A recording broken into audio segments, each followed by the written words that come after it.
जय जिनेन्द्र। जय जिनेन्द्र। आज का लेक्चर शुरू करेंगे। कल हमने देखा किस तरह गोशालक ने प्रभु वीर के ऊपर तेजोलेशिया छोड़ी और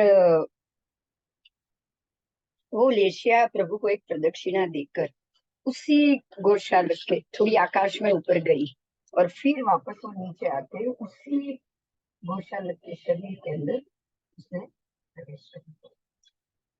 अब नगर में चर्चा हो रही है, लोगों में ये चर्चा हो रही है।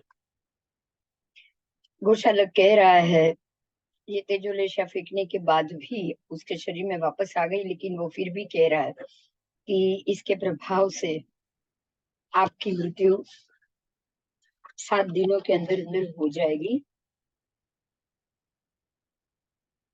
और परमात्मा ने कहा है कि मेरा अभी भी 16 वर्ष का केवली पर्याय बाकी है, तो मैं तो 16 वर्ष अवश्य जीऊंगा, लेकिन तू 7 दिन में अवश्य मृत्यु को प्राप्त हो जाएगा। तो लोगों में ये चर्चा हो रही है कि अब दोनों में से सच कौन है। जो भी सच है 7 दिन के अंदर इस बात का पता चल जाएगा कि दोनों में से सच कौन है। ऐसी चर्चा अब लोगों में हो रही। लोग ये सोचते हैं कि कौन सच है वो तो समय ही बता देगा, 7 दिन के अंदर अंदर इस बात का पता चल जाएगा। हुआ ये है कि तेजोलेशिया के कारण गोसालक को तो उसके शरीर में घुस गई थी, तो अंदर उसके शरीर के अंदर दाह उत्पन्न हो गया। परंतु प्रभु वीर को उसने प्रदक्षिणा दी तो औदारिक शरीर तो था ही, चाहे कितना भी मजबूत हो, लेकिन तेजोलेशिया जैसी लब्धि उनके आसपास से गुजरी है, तो ये कारण से प्रभु वीर को भी लोही का झाड़ा शुरू हो गया। उनको भी खून जा रहा है।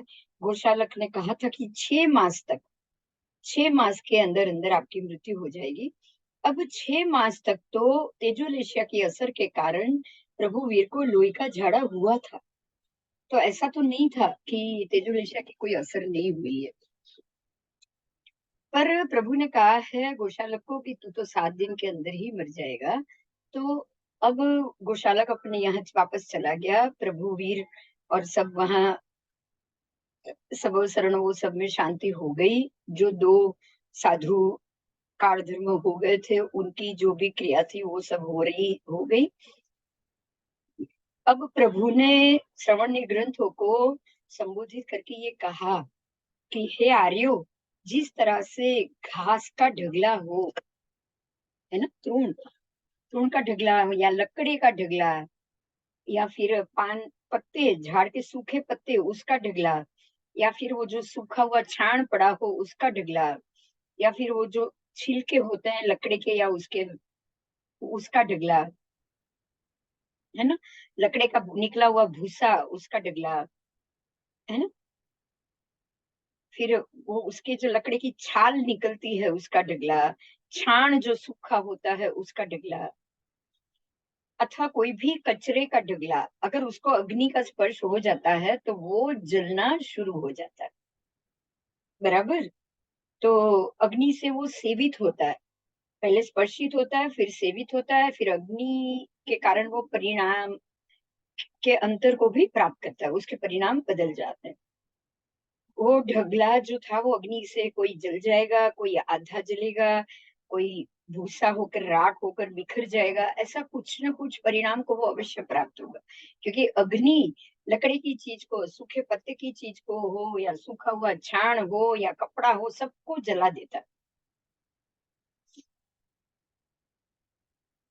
और जब ये जलता है तब अग्नि का तेज हणता है। बराबर। अग्नि अपने तेज को हण देता है।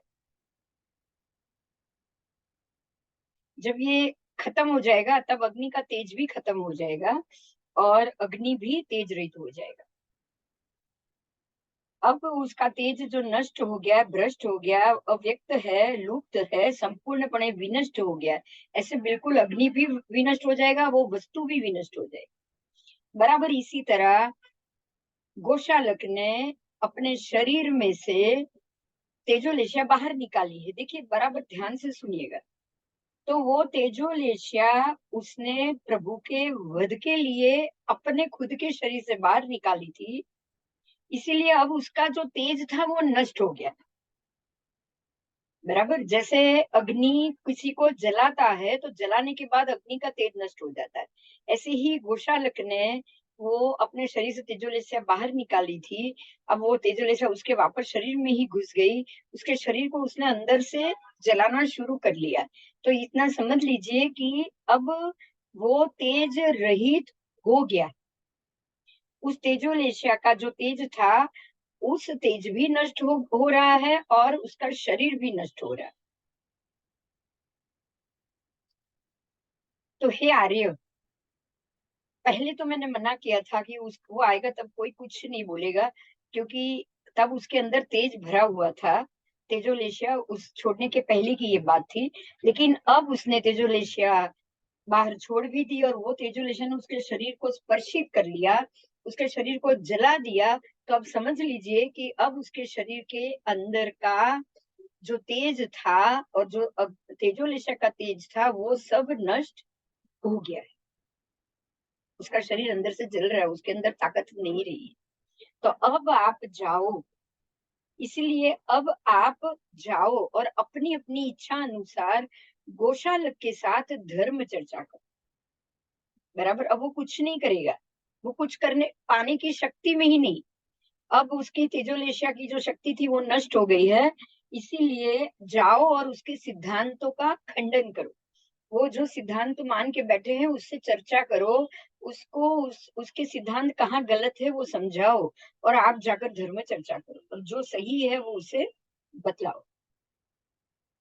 उसके सिद्धांतों का खंडन करते वक्त उनके अर्थ, उनके हेतु, उनके प्रश्न, उनके व्याकरण और उनके कारणों के द्वारा जो भी वो पूछे, आप उनसे पूछोगे, उसका वो उत्तर नहीं दे पाएगा और ना ही वो आपका विरोध कर पाएगा। बराबर, क्योंकि अब गोशालक ना ही उत्तर देने में समर्थ है और ना ही विरोध करने के समर्थ है।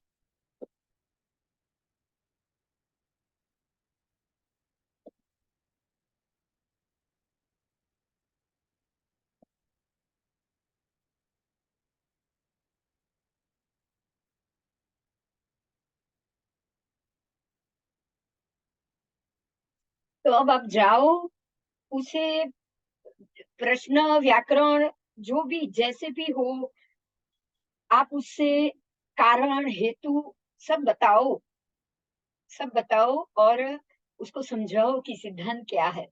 बराबर, वो उसको एक अलग मत और गलत सिद्धांत और गलत मत से उसको बाहर निकालो, उसको निरुत्तर करो। वो आपको आपके प्रश्न का उत्तर ना दे पाए इस तरह उसे निरुत्तर करो। अगर आपके हाथ में सत्य है ना, तो सामने वाला जरूर निरुत्तर हो जाएगा। मेरा खुद का अनुभव, आगम के पाठ के आगे किसी का नहीं चलता।